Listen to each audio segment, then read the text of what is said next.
ஆண்டவராகிய இயேசு கிறிஸ்துவின் விலையேறப்பட்ட நாமத்தினாலே இன்றைய புதுவாழ்வு வார்த்தைகள் நிகழ்ச்சிக்கு உங்கள் யாவரையும் நாங்கள் வாழ்த்துகிறோம், வரவேற்கிறோம். இன்றைய நாளிலும் என்னை காண்கிற தேவன் கர்த்தர் என்னை காண்கிறவர் என்கிற தலைப்பிலே கர்த்தர் பேசுவாராக. அதற்கு ஆதாரமாக ஆதியாகமத்தின் புஸ்தகம் 16ஆம் அதிகாரத்திலே இப்படி எழுதியிருக்கிறது. அப்பொழுது ஆகார், என்னை காண்பவரை நானும் இவ்விடத்தில் கண்டேன் அல்லவா என்று சொல்லி தன்னோடே பேசின கர்த்தருக்கு நீர் என்னை காண்கிற தேவன் என்று பெயரிட்டார். அருமையானோடே, ஒரு மிக முக்கியமான ஒரு காரியம், கிறிஸ்தவ வாழ்க்கையிலே தெரிந்து கொள்ள வேண்டிய ஒரு சத்தியம், தேவன் என்னை பார்த்து கொண்டிருக்கிறார், என் சூழ்நிலைகளை அறிந்திருக்கிறார், என் தேவைகளை அறிந்திருக்கிறார், என்னுடைய இருதயத்தினுடைய நினைவுகள், விருப்பங்கள், வாஞ்சைகள் எல்லாவற்றையும் அவர் அறிந்திருக்கிறார் என்பதை அறிந்தவராக மட்டுமல்ல, என்னை அவர் பார்த்து கொண்டிருக்கிறார், என்னை காண்கிறார் என்பதை நாம் புரிந்து கொள்ள வேண்டும். ஆகார் என்று சொல்லக்கூடிய ஒரு தாயார், ஒரு பெண்மணி, ஆபிரகாமுடைய வீட்டிலே வேலைக்காரியாக இருந்தாள். ஒரு காலத்திலே சாராளுக்கு குழந்தை இல்லாத நிமித்தமாக சாராள் வற்புறுத்தி ஆகாரை திருமணம் செய்து வைக்கிறாள். ஆபிரகாமுக்கு, தன் கணவனுக்கு திருமணம் செய்து வைக்கிறாள். அவள் மூலமாக நம்முடைய வீடு கட்டப்படட்டும், உம்முடைய பிள்ளை நம்முடைய பிள்ளைதான் என்று சொல்லி அவளை திருமணம் செய்து வைக்கிறாள். அவளுக்கு குழந்தை பாக்கியமும் கர்த்தருக்கு கொடுக்கிறார். அவளுக்கு இஸ்மவேல் என்கிற ஒரு குழந்தையையும் அவள் கர்ப்பத்தில் இருக்கிறது. கவனிகள், வேதம் தெளிவாக போதிக்கிறது. இப்படி அந்த குழந்தை அவளுக்கு கருத்தரித்து நின்ற பொழுது, அவள் கர்ப்பவதியான போது சாராளை குறித்து அற்பமாய் எண்ணினாள் என்று வேதத்தில் எழுதியிருக்கிறது.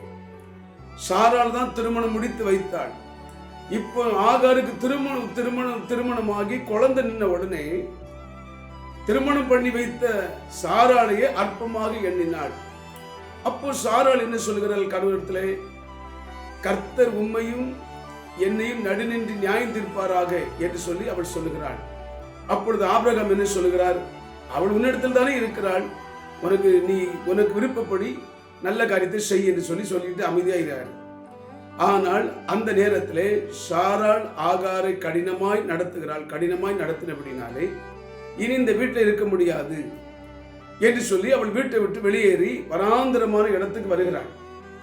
வரும் பொழுது அங்கே தேவதூதன் அவளை சந்தித்து, ஆகாரே, உனக்கு என்ன நடந்தது, நீ எங்கே இருந்து வருகிறாய், எல்லாத்தையும் அவர் கேட்கிறார். விசாரித்த போது கடைசியாக அவர் சொல்லுகிறாரு, உன்னுடைய வயிற்றிலே ஒரு குமாரன் இருக்கிறான், அந்த குமாரனுக்கு இஸ்மவேல் என்று பெயரிடுவாயாக, அவனையும் ஒரு பலுகி பெருகும்படிக்கு ஒரு பெரிய ஜாதியாக்குவேன், அதுவரைக்கும் நீ போய் எங்கிருந்து வந்தாயோ அதே சாராளுடைய கைக்கு அடங்கி இரு போ என்று சொல்லி தேவதூதன் அங்கே சொல்லுகிறார்.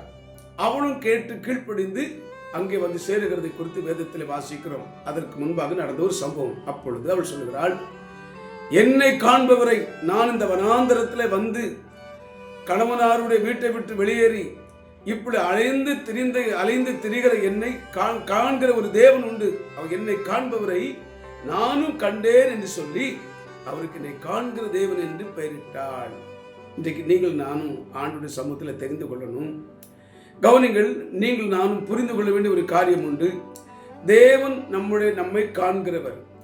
நம்முடைய அங்கலாய்ப்பு, நம்முடைய வேதனைகள், நம்முடைய கஷ்டங்கள், நம்முடைய தேவைகள் எல்லாவற்றையும் அவர் காண்கிறவராக இருக்கிறார். ஆகவே நீங்கள் நானும் ஒரு காரியத்தை புரிஞ்சு கொள்ளணும்.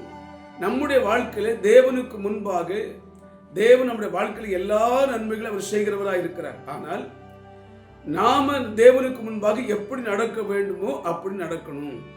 இந்த பிரச்சனைக்கு என்ன காரணம் அப்படின்னு கேட்டீங்கன்னா, சாராள் திருமணம் பண்ணி வைத்தது அவள் தான், ஆனால் அவளையே அற்பமாய் எண்ணினதுபடினால்தான் இந்த பிரச்சனை.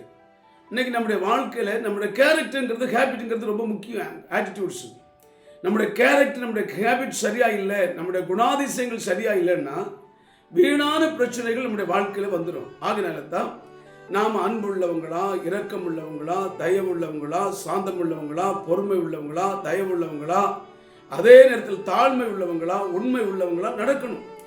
ஆவிக்குரிய வாழ்க்கையில நாம நம்முடைய கேரக்டர் சரியா இல்லை அப்படின்னு சொன்னா இப்படித்தான் குடும்பங்கள்ல பிரச்சனை, வேலை செய்யற இடங்கள்ல பிரச்சனை, சபைகள்ல பிரச்சனை, இப்படி நம்ம வாழக்கூடிய சுற்று வட்டாரத்தில் பிரச்சனை உண்டு.